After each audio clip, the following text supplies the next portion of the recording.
প্ৰথম কথা আমি অসম চৰকাৰক আমি ধন্যবাদ জ্ঞাপন কৰিছোঁ। বহুদিনীয়া এটা 6 জনগোষ্ঠী কোচ ৰাজবংশীকে ধৰি 6 জনগোষ্ঠীৰ জনজাতিকৰণৰ যিটো সমস্যা, বহুদিনীয়া সমস্যা। আমি বহুদিনৰ পৰা কোচ ৰাজবংশীসকলে আন্দোলন কৰি আহিছিল, বহুত ঘূণীয়া হ'ল। কোচ ৰাজবংশী বহুত ত্যাগ কৰিব লগা হৈছে।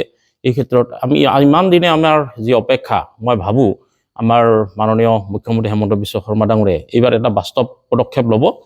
আজি প্ৰতিবেদনখন বিধানসভাত উঠিছে আৰু অকল সেইটোৱে নহয়, আমি 2026 চনৰ নিৰ্বাচনৰ আগমুহূৰ্তত এই কমপ্লিট প্ৰক্ৰিয়াটো সমাপ্ত হ'ব বুলি আমি আশা ৰাখিছোঁ। আমি ৰাষ্ট্ৰপতিৰ আদেশ জাৰি কৰি হ'লেও যে কোচ ৰাজবংশীক কিন্তু নিৰ্বাচনৰ আগত জনজাতিকৰণ কৰিব লাগিব, স্পষ্ট কথা।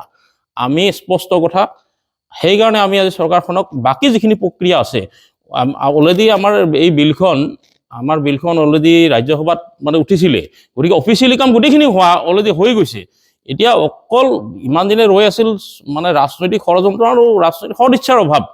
আমি ভাবোঁ এইবাৰ মাননীয় মুখ্যমন্ত্ৰী হেমন্ত বিশ্ব শৰ্মা ডাঙৰীয়াৰ নেতৃত্বত এই ইমান দিনীয়া যি সমস্যা সমাধান হ'ব আৰু ঐতিহাসিক একদিন হ'বলৈ গৈ আছে বুলি আমি আশা ৰাখিছোঁ।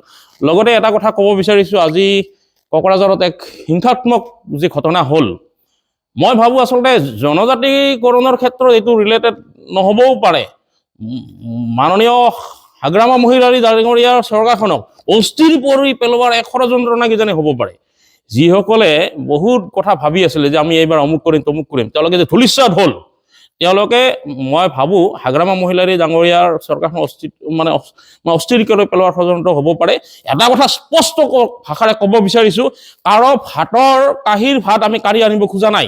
আগতে কৈছোঁ যে আমি যি ট্ৰাইবেলৰ অধিকাৰ খৰ্ব কৰি আমাক জনজাতিকৰণ কৰিব নালাগে। আমি কৈছোঁ যে জনজাতিকৰণৰ লাগিলে সংবিধান সংশোধন কৰি 6 জনগোষ্ঠীক জনজাতিকৰণ কৰক। কাৰো ৰঙা চকুক ভয় কৰি আমি কোচ ৰাজবংশী জীয়াই থকা জাতি নহয়।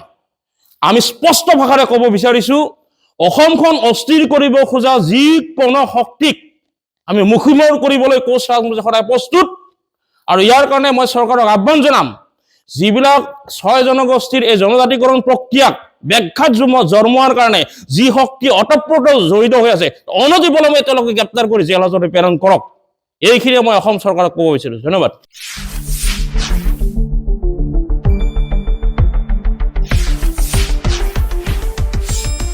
শুদ্ধ আৰু বিস্তৃত বাতৰিৰ বাবে চাই থাকক নিউজ ডেস্ক ৰিপৰ্ট।